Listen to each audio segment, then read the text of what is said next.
Okay, so this is the compass that we will be using in class.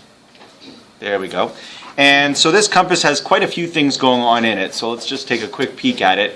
It actually has a up at the top, see if I can focus on that, a mini protractor, which isn't great in terms of getting fine detail, but you can see the angles like 90, 75, 60. You can see those and use that. So if you were to set it up on your page like that, you can find different angles off to the side, which can be useful.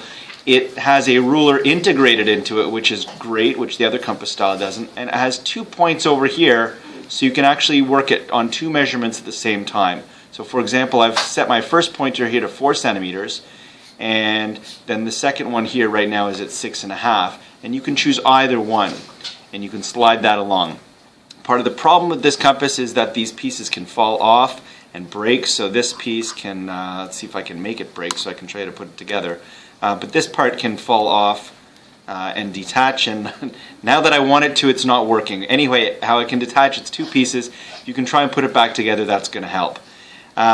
Okay, so the first step that we're doing here is to construct a line segment congruent to another line segment. So what's going to happen is we'll have, for example here, a line segment, and just as a review, a line segment is a part of a line. The technical term for a line means that it continues forever. So normally, just again as review, whoops, it's a bit angled, this is a line up here, because even though it's not exactly straight, let's straighten that up. There we go, that's a line, and the arrows indicate that it goes on forever, theoretically. If you could say something could go on forever. So lines, that is a line. This is a line segment. We typically, however, refer to just this little piece as a line. But in math, we call it a line segment because it's like a segment meaning a piece.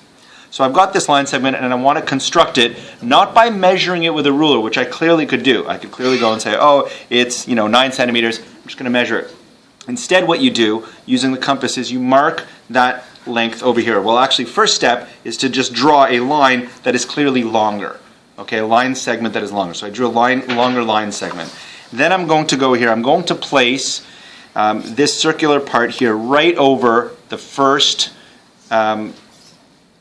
dot here, the first end of that line segment. Then you put your finger in there, kind of securely, so that it holds. And then I'm going to place the other circle here over the other end. And that, without even measuring, is all I need. Now I'm going to move the compass down over this line, put the circle over one end, and press in securely with my finger. That's an important part here because this thing will swivel. Okay, it's made to swivel with your finger there. Okay, and that's where a lot of people have trouble, is that swiveling part, because if you don't hold it securely, this part will move, and if that part moves, well, it's not going to work at all. So I'm going to place it again there. You might find that one finger works better than another, and as long as this part didn't move, I can simply make an arc. And working with these compasses is all about making arcs. It's not quite dark enough. I'll darken that up. So now I have made an arc here.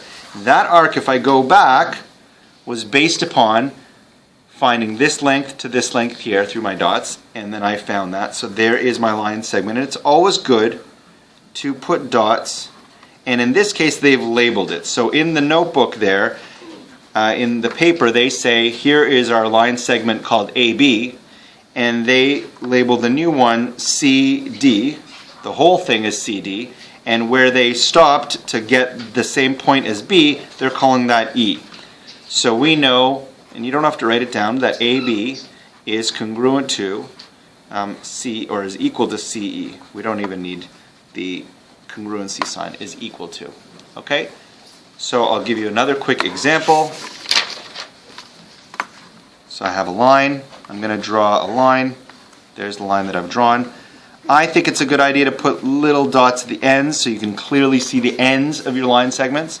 I'm going to now, step one, draw a line that is longer than the line segment I want to copy. I'm going to go back to the line segment I want to copy. I'm going to put this little circle clearly over that dot, then move I don't know what we call this part, we can give it a name, right over the second dot. Now when I move it over, I need to make sure not to move that red part. Bring it back over, line up the left side with that dot, and then press in securely and create an arc, small arc, and then mark my points. And ideally they're labeled, so AB, in this case I could say, is equal to CD. Okay, so this is the first step, and I wonder if we would spend about 10 minutes or so doing this first part, and then I'll do the next lesson in about 10 minutes.